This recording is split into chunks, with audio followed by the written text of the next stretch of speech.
What's up, everybody? Monday. It's your boy Choppadong. I'm here with Raz GPT, which, of course, head into the swag shop and grab that shirt because it actually looks pretty cool. I did see it this weekend.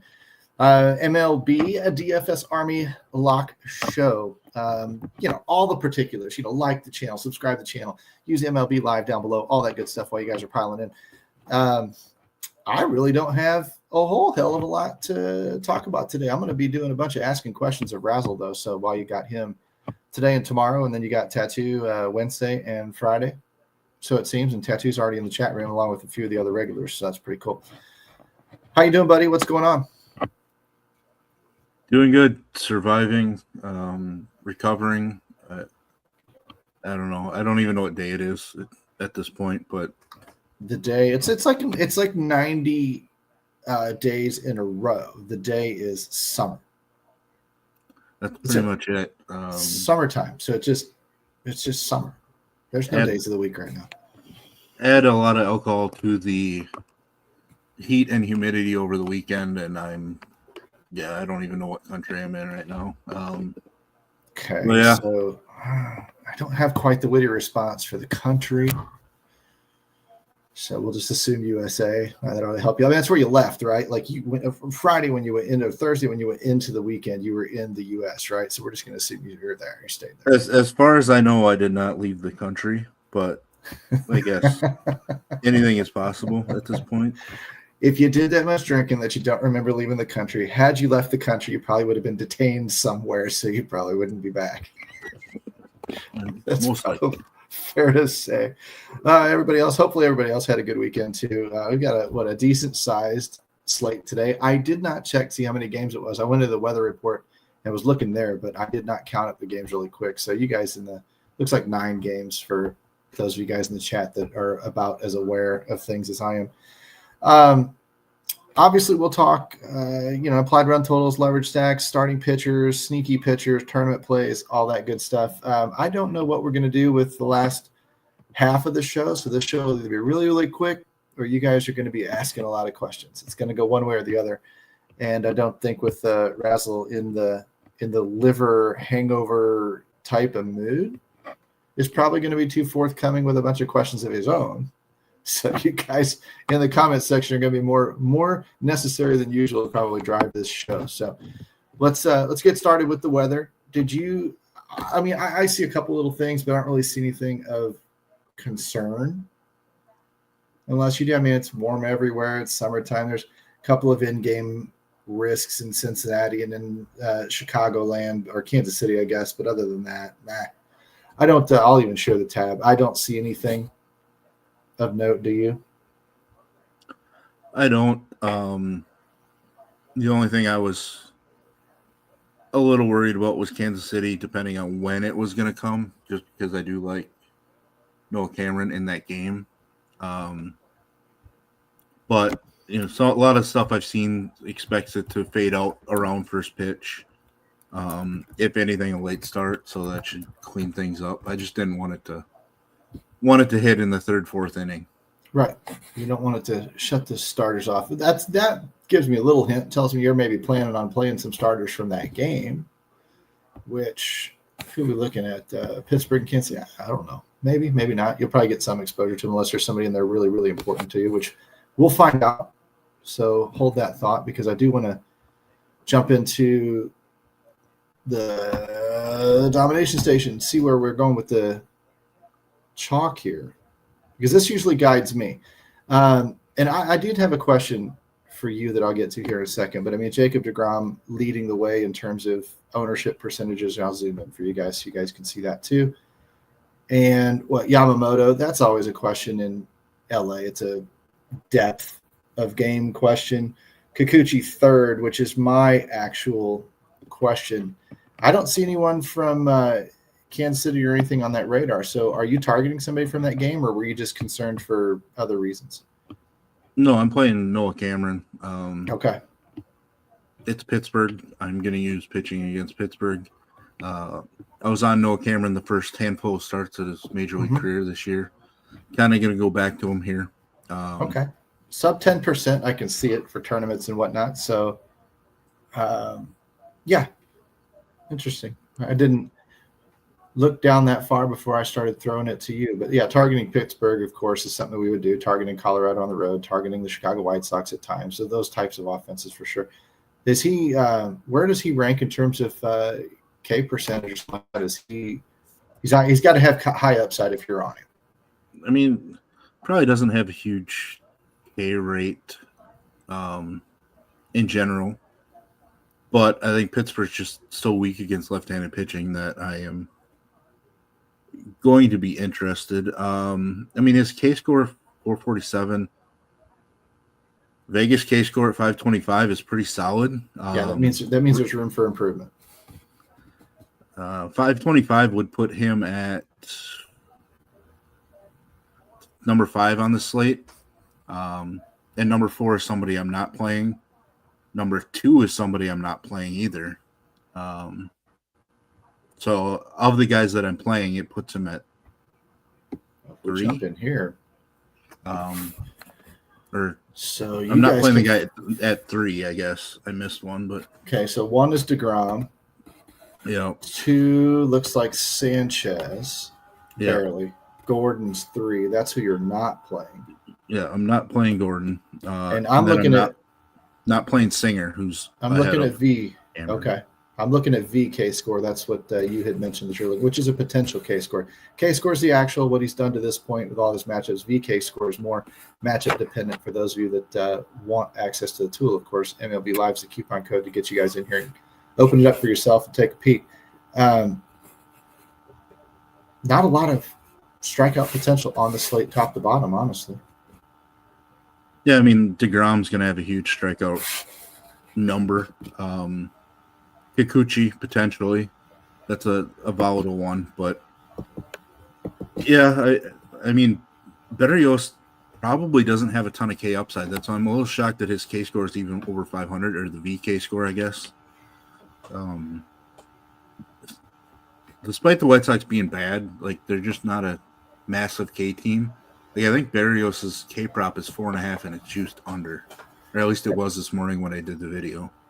That would be my question about Cameron. What does Pittsburgh do in terms of, you say against lefties and whatnot, but what do they typically do in terms of strikeouts against this type of pitching? Are they a high strikeout team?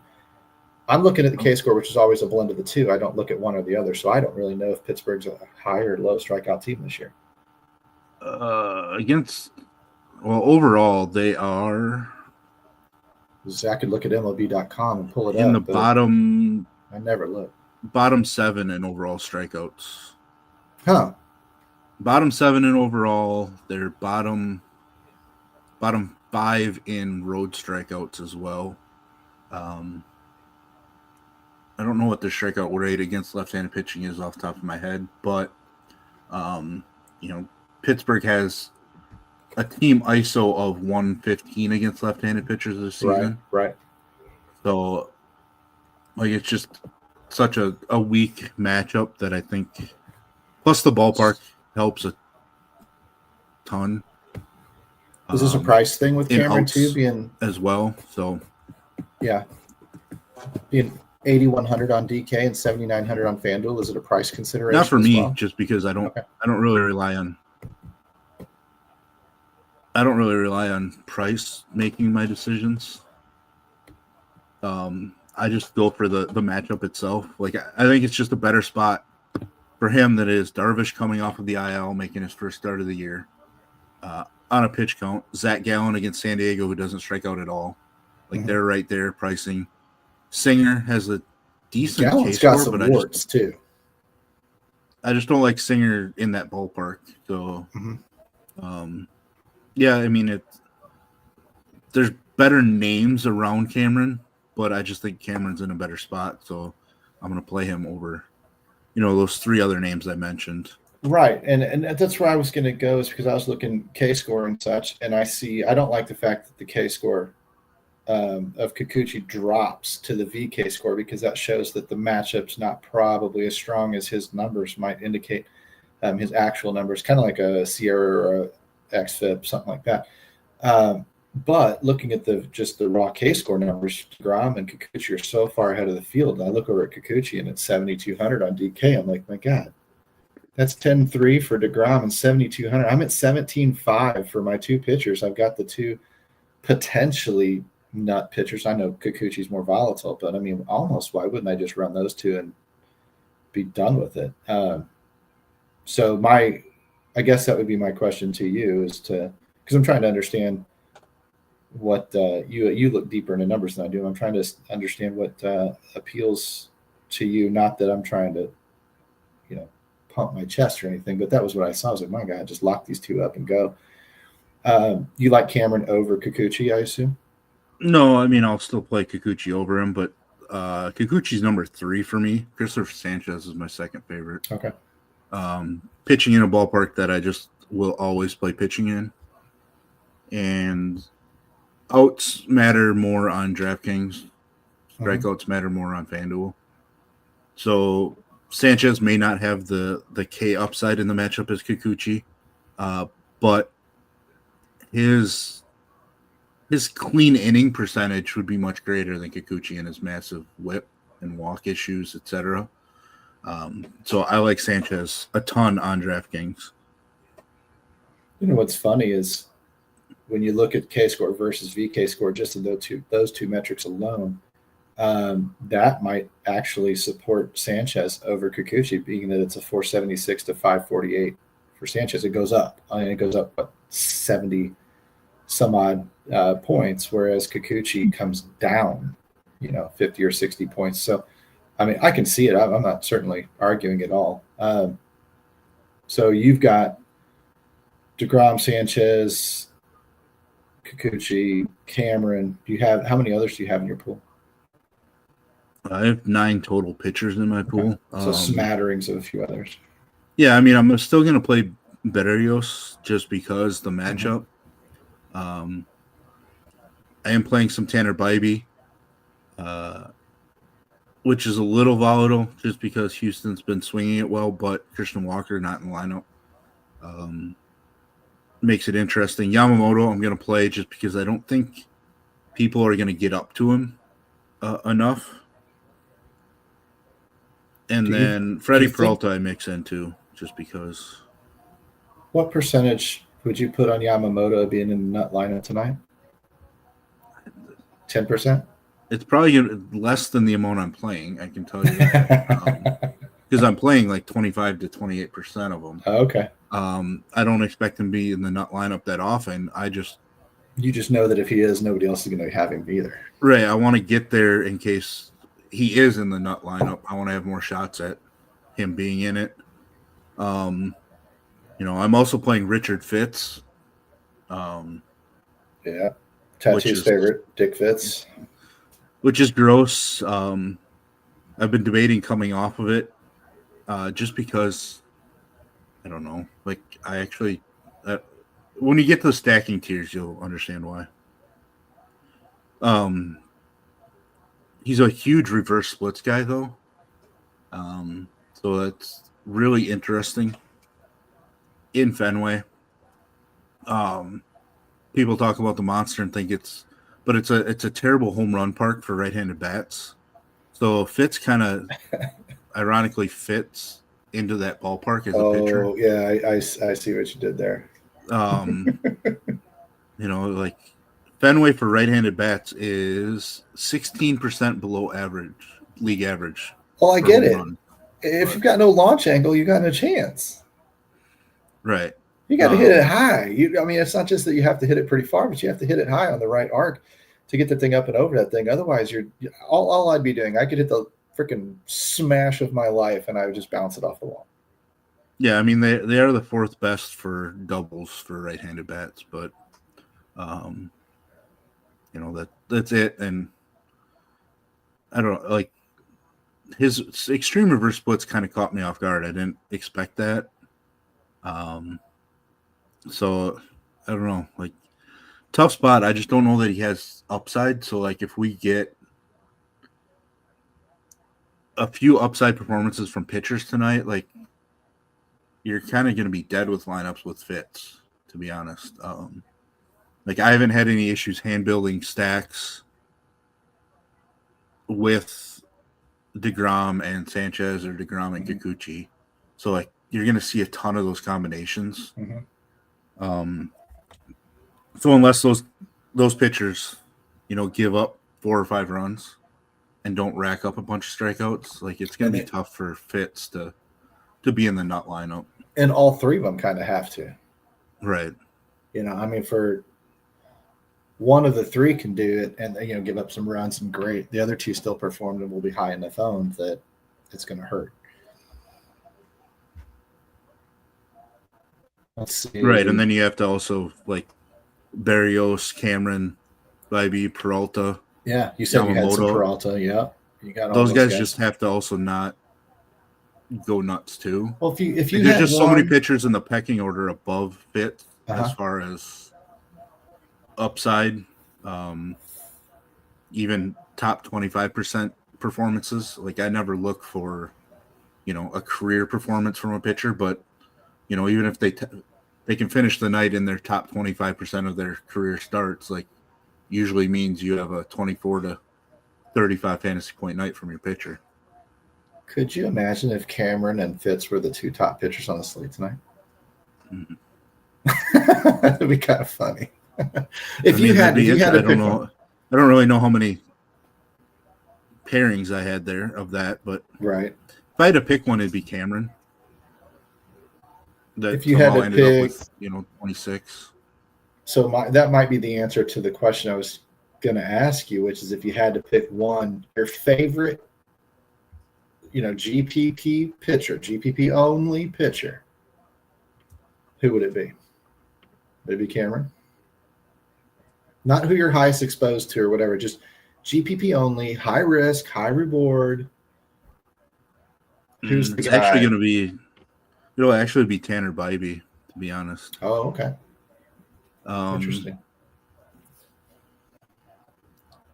I mean, he's better against right-handed bats. Houston is loaded with right-handed bats. They're missing Christian Walker, just went on the paternity list. So they're replacing him with Kennedy Corona in the outfield. And he's I don't know what his stat. It's like Jake Myers is out of the lineup too. I don't. Plus, Houston coming back from LA after sweeping the Dodgers, to me, feels like a hangover spot. Mm-hmm. Hungover like Razzle on a Monday. Oh, man. Let's see. Oh, boy. I see myself out. Tattoo said that means he's making some jokes in there somewhere. If I scroll up here a little bit and see stacking Boston against a pitcher, horrific against righties. Would Arizona be a fun GPP play given that this is Yu Darvish's first start back? I'm assuming that's, yeah. We'll talk about that in leverage stacks. Can we trust Dick Fitz against Colorado? That answer is no. And I'm sure that's where Tattoo chimed in with his jokes. Yeah, like a 6th grade. That's where me and Tattoo, man, we're one and the same in terms of our 6th grade sense of humor. I can kind of tell when he's going to come to life. Let's do those stacks, though. If we've kind of got a little bit of an idea of what we're doing for pitching, let's talk a little bit about bats. When I open that tab up and kick that thing over to implied run total, are you kind of just playing it top down? I mean, Boston, well, I shouldn't say that yet. We should just be guessing your tiers. And I'm gonna hold off on one. I won't be surprised if they're tier 2, but I think they're tier 3. You kind of already hinted at one of them, and they're not tier 1. I guarantee you that. How many tier 1 teams do you have? 2. 2 tier 1 teams. All right, guys, guess them up. I mean, we should know him well enough to know a little bit about what he says when he talks about pitching to maybe kind of get an idea of where he's targeted. We know it's not going to be Houston because he's expecting a hangover, right? We know it's not Chicago White Sox because he usually calls them mini stacks if he ever does. Probably not going. It'd probably be some of the fairly obvious teams. So Red Sox would be one, and I'm with Harlock. I'd probably start there. Are they one of your tier 1 teams? They are. Boston's tier 1. Couldn't avoid the chalk there just because they've been swinging it so well. We picked off the obvious one, so now we got another one here. I can see it being Toronto or Cincinnati. I can't see it being Kansas City. I can't see it being San Diego. Dodgers, maybe Philly, Texas. Golly. It ain't going to be Miami.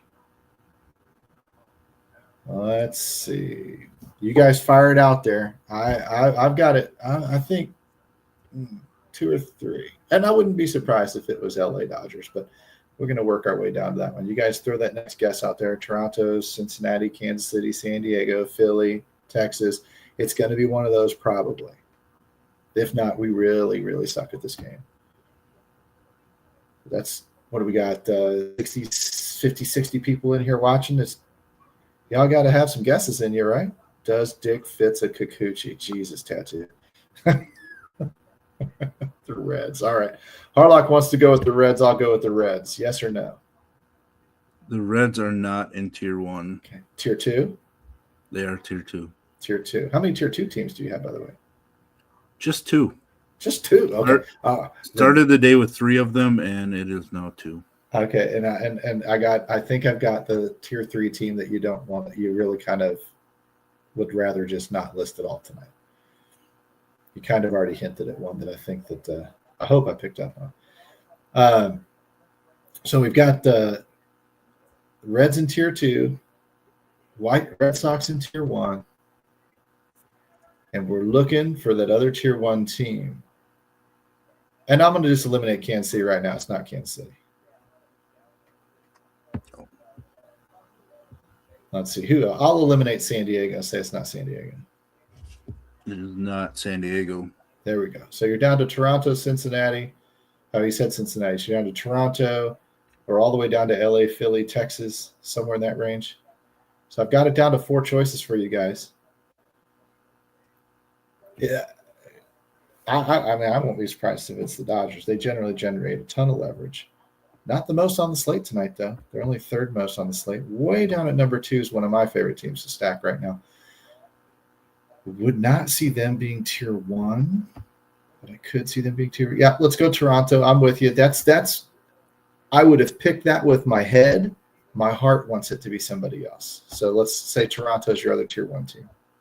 Toronto is my other Tier 1 team. Good guess, guys. So that would mean your Tier 2 team. Is it the Dodgers?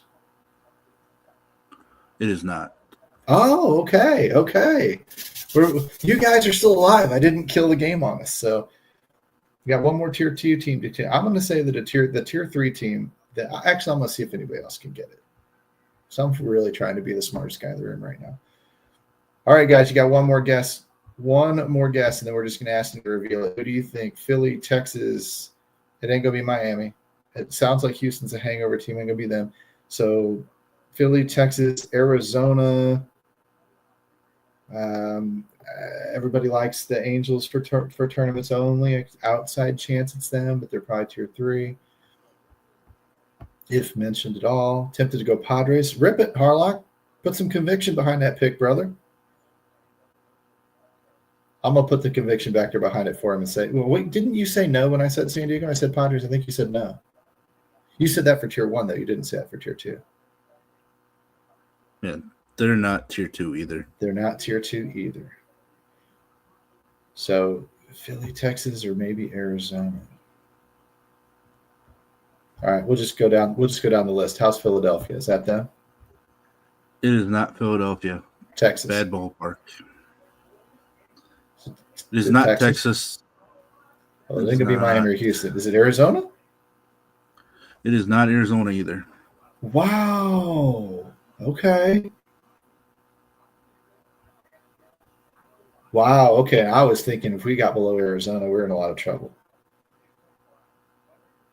So that leaves Angels or Milwaukee. We'll go Angels. It is not the Angels. Is it Milwaukee? They've cooled off a little bit, it seems like. It is not Milwaukee. Goddamn, don't make me say it. I was really hoping this would be my Tier 3 team. Is it the Colorado Rockies? The Rockies are my Tier 2 team. I was hoping they were Tier 3. That was the one I was holding out on. I was holding out on them because you kind of said that it was somebody you'd thought about maybe removing from the pool, and I was like, oh, they're at least Tier 3.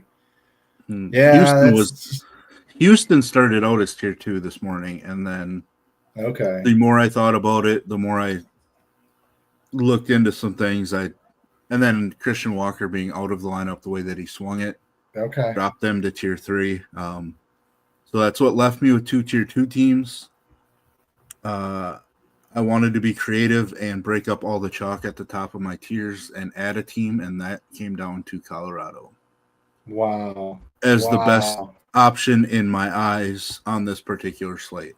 Talk about somebody who is fairly under-owned. Yeah, I mean, they're not the lowest owned, though.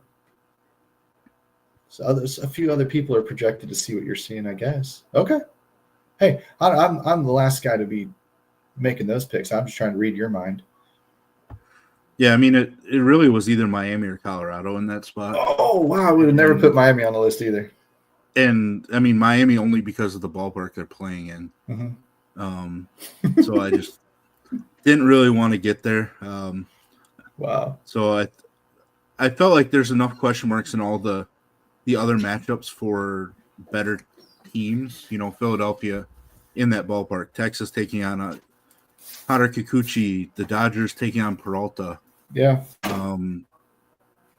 Arizona against Yu Darvish. Like, there's enough question marks in some of those situations that I felt like I could get away with putting Colorado up as a tier 2 team. Okay. Well, I mean, I hope you get away with it. I don't know that the way I make my lineups and construct my stuff, I don't know that they're going to make it. But, man, I mean, I can see it. I wish anybody doing it the best. I think that it's always fun when a team like that everybody writes off day in and day out, like I blindly do, gets burned and says, how the hell did they score 10 runs? That's always fun to watch. It's not fun to watch when it happens to you, but it is fun to watch and kind of laugh at the slate. And for those of you guys that are sharp enough to be on picks like that, I think it's awesome. Do you have any favorite home run calls tonight that we can run through, or do you have anything else sneaky about hitting that you want? I mean, I wish Trevor Story was sneaky, but it feels like he's not. Like, we project him at 11%. I think I have him 40% in my last run. My favorite play of the night is Trevor Story. Same lineup, Ceddanne Rafaela. One of my favorite plays. He's just been hot. Sucks that he's batting near the bottom. I like the lefties from Toronto.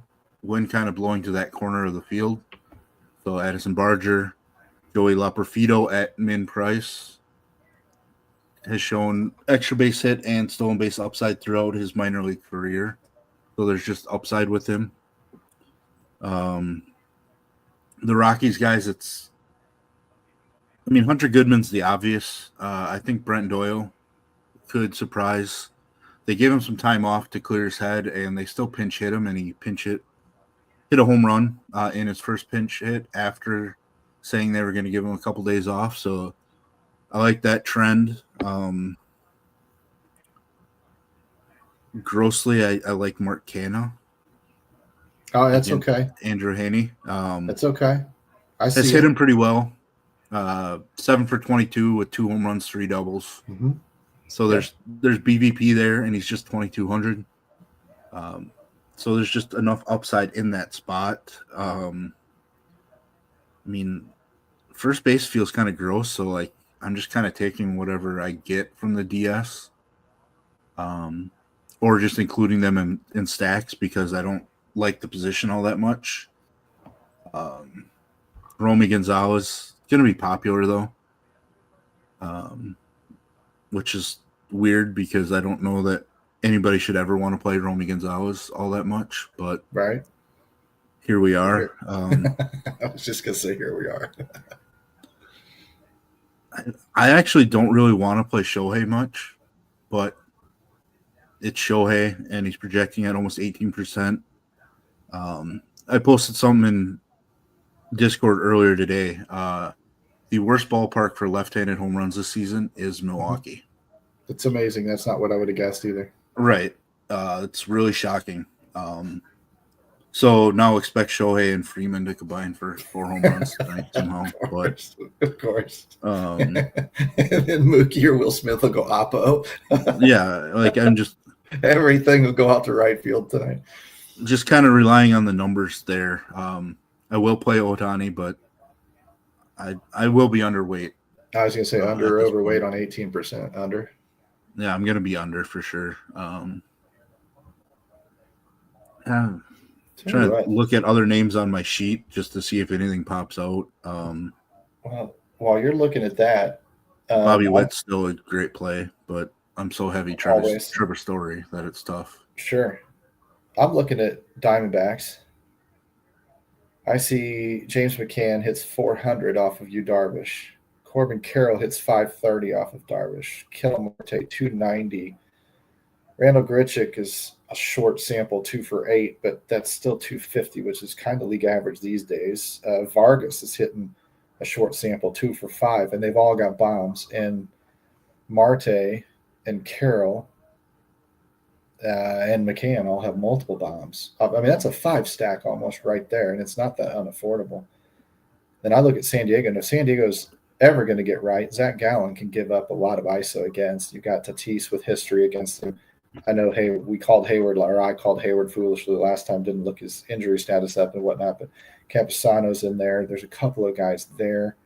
You got 3 Dodgers again with Betts, Smith, and Otani that aren't necessarily hitting the best off of Freddie Peralta, but they've all touched him up for some power. So, I mean, there's stuff there. I mean, even Gavin Sheets is 2 for 3 against Gallen with a bomb, and Bogart's got a bomb off him too. So, I mean, they got some guys with some history against him. Interesting. Yeah, I'm a little worried about Corbin Carroll. Like, I think a lot of people are going to look at that BVP history. But he's 2 games into his return from the IL and his wrist hand issue, and he's like 0 for 9 with 14 strikeouts or something. Like, yeah, I mean, he's just striking out a bunch. So I don't really know that he went on a rehab assignment either. I didn't really look into it, but he's coming into it struggling and having been a hand wrist like that. Kind of worries me that it could take a little bit. But for the rest of it, the situation with it being Darvish's first game back, I mean, if somebody's going to come in a little bit cold as well, it could go the other way, and the rest of that lineup could tee off. It might not. It is Yu Darvish, regular season hero. I don't know. I don't know how to play that one, but with that history and stuff like that, I can see. I mean, again, GPPs, you're kind of gambling one way or the other, so I can see either one. I like the Carroll call, though, with his couple of games back because he hasn't made any noise yet. Ironically, no fireworks on 4th of July. See, I can play that game too. Yeah, I just don't like strikeout trends for hitters. Yeah, it means you're not seeing the ball well. Yeah. It's hard to square one up when you can't see it. So, and obviously, like, if San Diego has a lead, like, their bullpen is so strong. And I would expect Darvish is probably capped at 5 innings or 75 pitches, whichever comes first, would be my guess. He threw 64 pitches in the simulated game last week. So I could see an increase in the 80s, but I just don't think they're going to sit him down for more than 5 innings. So it's kind of an either-or cap. So, like, absolutely. You could get strong Darvish for 4 innings where Arizona does very little. Your and gamble, then you can get strong bullpens. Absolutely. The gamble you would make on the BVP side of that, though, is they've touched him up before, and if they can rough him up for 4 or 5 early, they go ahead and say, what's the use? They pull him, and then they put in the mop-up guys instead of the really good guys. Gamble. That's the high risk. And again, it's a big enough slate. You probably don't necessarily need that risk when you've got Boston and you've got Toronto and you've got the other teams on the slate. You don't have to go that crazy unless you're trying to win the nickel over on FanDuel or something. What else you got for us today? I mean, I think that's all I have. Yeah. I mean, that's overall, I just don't think it's the greatest slate of games. So it's, I don't know. Like, I do think that there could be a likelihood of a higher percentage of your points coming from pitching than other slates. Just because we do have a few guys that could put up 30 to 40, and I wouldn't be shocked on DK. Who's most likely, FanDuel wise, who's most likely to be the nut pitcher? DeGrom. There's just so much K upside in that matchup. You know, the Angels' second most strikeouts in baseball, I think. This changes every few days. It's them or the Rockies that have the most strikeouts. And with how important strikeouts are. Yeah, absolutely. And going deep enough and picking up quality start and all that. That was an answer for DePrince, who asked where would you start on FanDuel. So I just figured I'd ask you that way, and hopefully he picked up on DeGrom as where you would start. Yeah,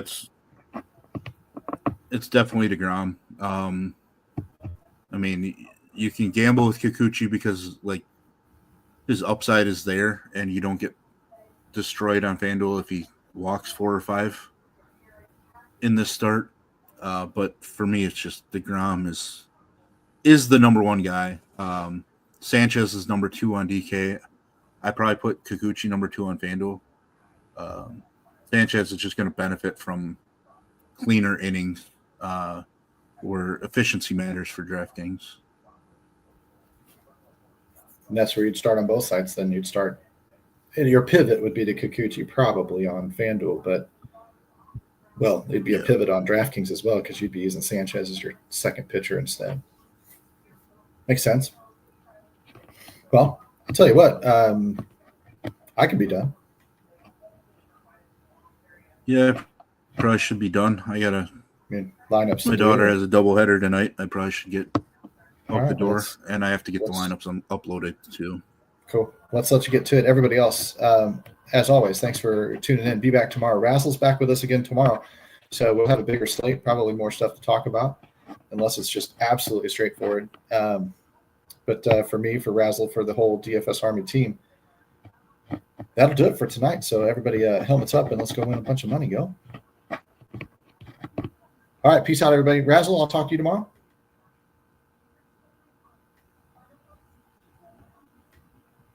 See you later, everybody.